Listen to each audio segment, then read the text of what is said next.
maibaba para makatulong po sa inyo. Di po ba? Siyempre, ang gusto po natin, dahil ang gusto ko po, yung 34 billion na budget po natin ay maibaba at maubos sa pondo para sa mga programa. Bakit ko po gusto maubos? Para wala na pong magka-interest pumasok sa politika. Para yung susunod na uupo, hindi na siya magka-interest dahil wala ng pondo, naubos na po sa programa. Para masasabi nila, wala na palang pondo, ayoko na rin tumakbo. Ibig ko sabihin, kailangan lahat po ng programa ay maibaba at maipublish ang budget kung saan po napunta. Para maunawaan natin kung ano po ba yung nilatag at pinaggastusan na programa para sa ating mga kababayan. Kaya nandito po yung aking programa, sandali. Ito po, yung programa na gusto ko po talagang, at talagang hindi lang gusto, kundi talagang gagawin po natin yan para kahit paano, ito po ang solusyon sa ating mga suliranin po. Ayan. Number 1 na po dito, kung ang mabibigyan po ako ng chance, sino po bang ayaw ng pagkakitaan? O sino po may gustong pagkakakitaan? O lahat po tayo. Kaya number 1, paglalagay ng mga angkop na pangkabuhayan sa bawat barangay. Ito po ang tanong. Ma'am, kung sa barangay dadaan, baka di makarating. Ito po ay direktang budget sa inyong mga programa. Direkta, ibig sabihin, ito po ay direktang mapupunta po sa mga tao sa barangay. Pangalawa po, libreng pabahay sa Maynila at maisalba pa ang mga natitirang lupain na dapat ay mapunta at mapakinabangan ng mga taga-Maynila. Palakpakan naman natin, libreng pabahay na hindi sasabihin, libreng pabahay pero meron palang 2,000 a month, meron palang 5,000, mga hidden charges, merong 8,000, yung pala, mamatay ka pala sa kababayan, ano po?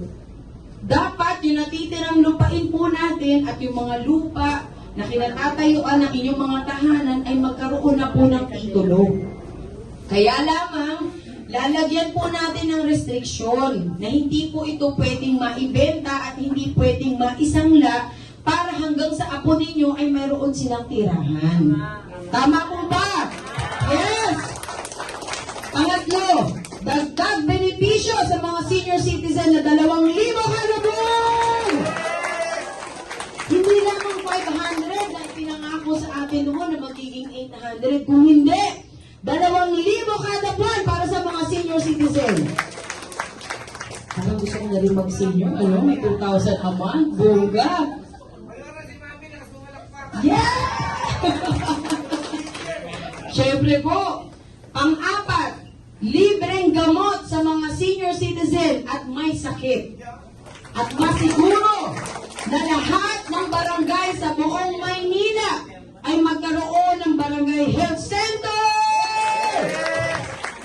Hindi dapat bawasan, kundi dapat dagdagan dahil ito po ang makakatulong sa ating mga kababayan. Pag may sakit ka, wala kang pamasahe, pumunta ka pa sa malayo. Kung po pwede naman na mayroon sana ang barangay. Para kung may mga emergency po, may titingin sa inyo, meron pa kayong gamot na libre. At dagdagan po natin ang mga makabagong kagamitan para makinabang naman po talaga tayo. At yung gagastusin ninyo, at least mapatagdag nyo na lang po sa inyong pagkain. Panglima, paglalagay ng mga disenteng burulan sa bawat barangay na libre! Para wala na pong nagpupurol sa kalsada. Kasi nakakaawa po sa totoo lamang na ang isang taong namatay na magbuburol sa kalsada, parang wala nang hustisya sa buhay. Kumbaga tayo na buhay, may pag-asa pa. Kung ganun po ang sitwasyon, parang nawalan ka na ng pag-asa. Kaya kailangan mabigyan din po natin yung mga mahal natin sa buhay na namayapa na ng respeto. At bigyan natin ng pagpapahalaga. At least man lang po sa ganitong paraan, ay makakatulong po tayo sa mga kababayan po natin na walang-wala talaga. Pang-7 po, ay pang-6, pagbibigay ng financial allowances para sa mga scholars. Ito po ay isang paraan ng pag-uudyok sa ating mga anak at kabataan na sila ay mag-aral ng mabuti. Pag-uudyok na ito pong hirap nila ay may mararating po sila. Kailangan tulungan po natin ang ating mga mag-aaral dahil sila pa rin po ang kinabukasan ng ating bayan. Ang 7, paglalaan ng mga makabagong programa para makakatulong sa pampublikong eskwelahan at pampublikong ospital para sa tunay na pag-unlad ng syudad ng Maynila. Yehey!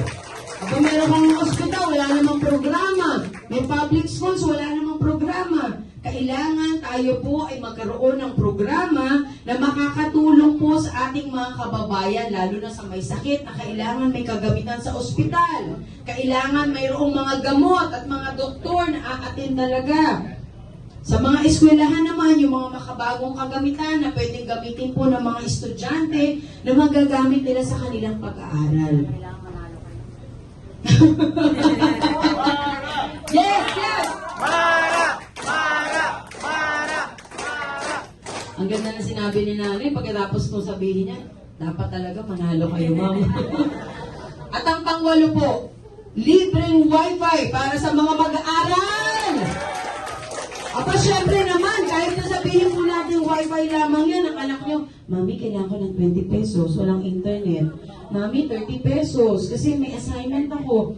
Yung matitipid po natin dito, nagagastos tayo ng internet, malaking bagay po yung pandagdag panggastos sa bahay. Di po ba, nagbabaon ng anak natin? Doon na po natin mailalaan. Yung mga gagastusin ninyo sa mga internet na hindi po natin namamalayan ay malaki na rin po yan. Pang-9, dagdag benepisyo para sa mga barangay officials kasama ang mga tanod! Bakit kasama ang mga tanod? Mga tanod na pumapayat na parang sila pa ang may sakit.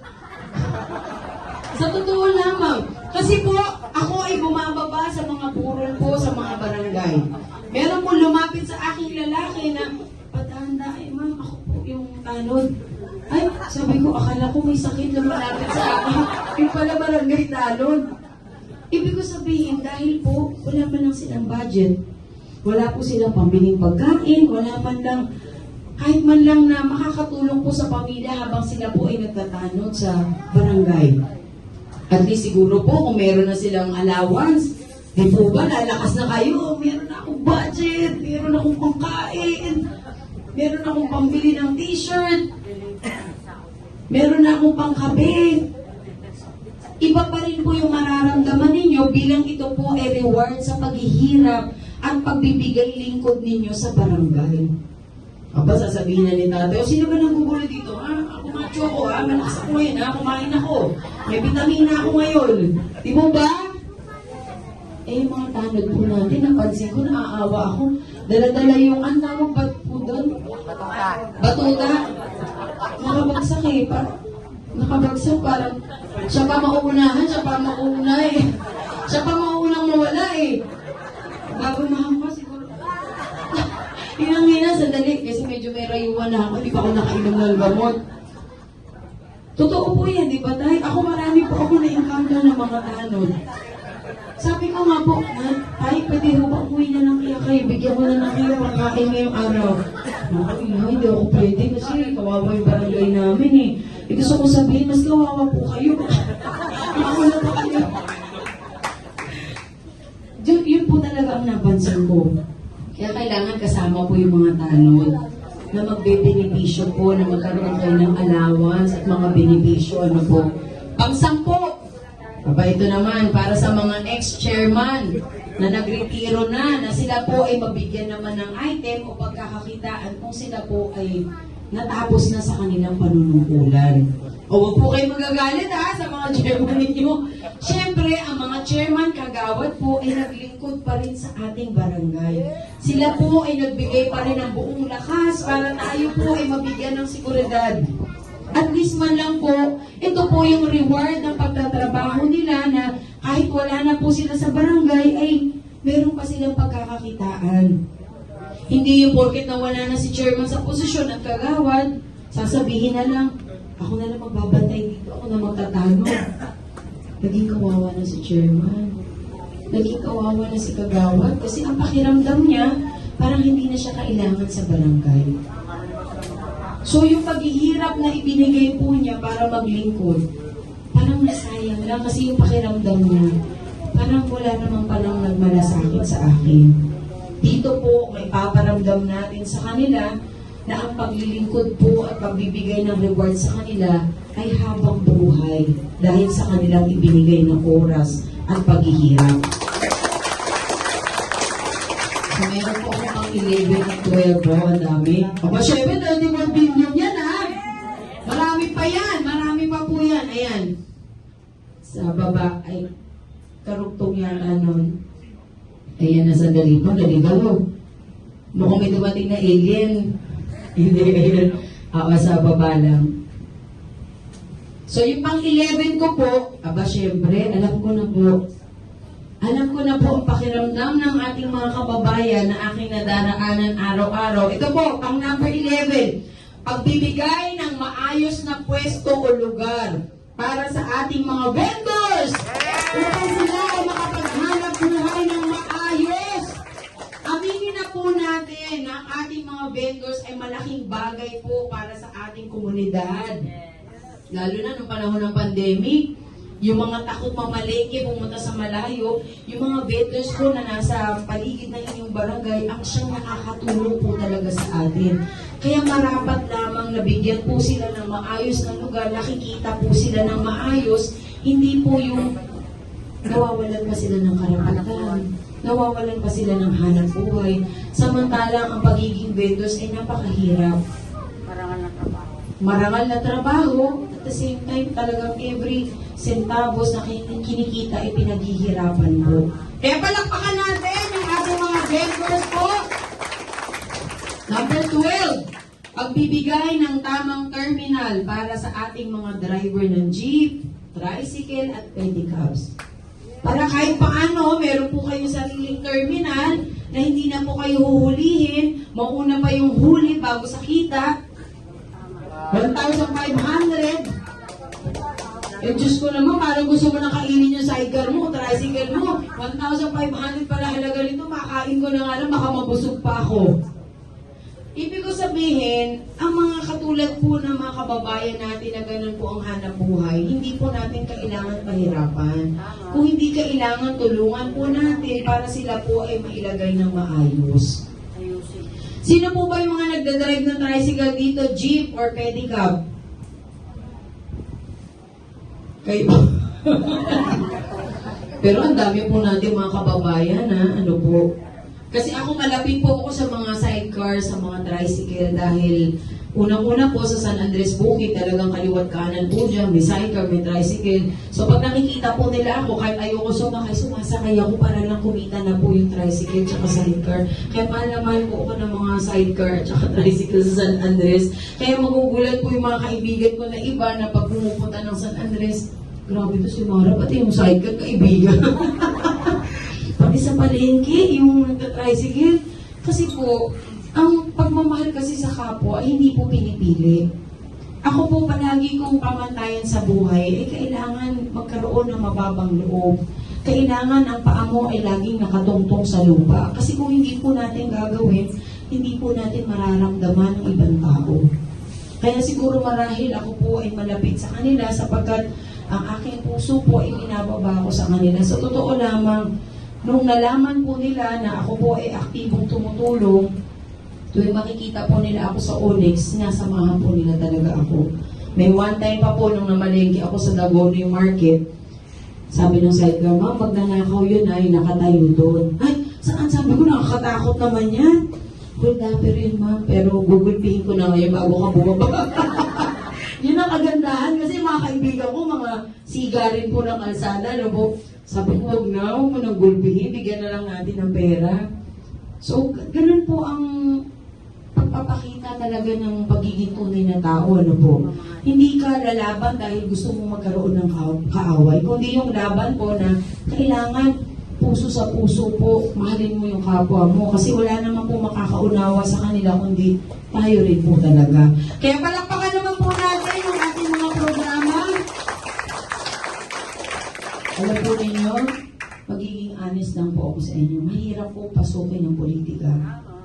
Katulad po nito, nagpapaliwanag ako sa mga kasalanan sila naman ang gumawa. Naghahanap tayo ng solusyon sa mga problemang sila naman po ang may kasalanan. Pero sabi ko nga, mahirap naman pong sisihin palagi ang ibang tao. Marahil ang kailangan po talaga natin ay ilabas din po natin yung ating sarili para makatulong po tayo sa problema na mayroon po tayo sa ngayon. Kaya sana po, hinihiling ko po sa inyo, pag-uwi po ninyo sa inyong tahanan, sana po yung napag-usapan natin ay tumatak naman po sa inyong puso. Dahil kayo rin po ang magiging sandigan ng mga kababayan po natin sa baba, yung mga kasama po natin sa barangay, tayo po ang mag-udyok sa kanila na ang laban po na ito ay laban ng kabutihan. Na ang laban po na ito ay laban para sa tunay na pagbabago, hindi lamang sa pakikipag-away, kung hindi yung laban na makakapagpabago rin po sa ating sitwasyon.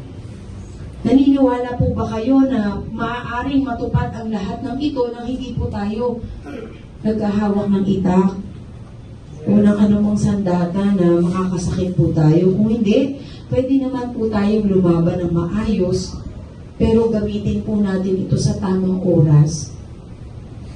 Sana po, Nay, huwag niyo makalimutan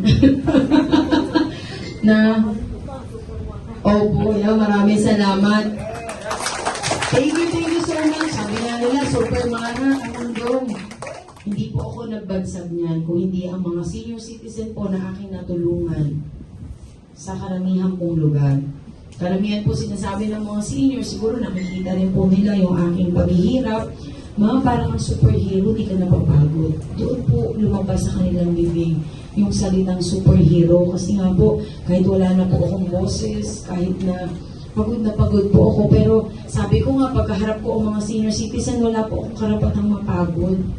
Lalo na yung kaharap mo, 8 years old, 9 years old, hindi nila alam, masakit yung kulikod mo. Nahihilo rin po ako, nakakaramdam din po ako ng anxiety, pero isa pong milagro na kapag kaharap ko po yung mga senior citizen natin, sila po ang nagbibigay lakas talaga po sa akin. Lalo na po ang mga katulad ninyo, ng mga leaders ng inyong mga lugar. Kayo po ang nagbibigay ng mas maraming dahilan sa akin na malaman ko na marami pala ang katulad ko. Na marami pala tayong gustong makatulong sa ating bayan. Na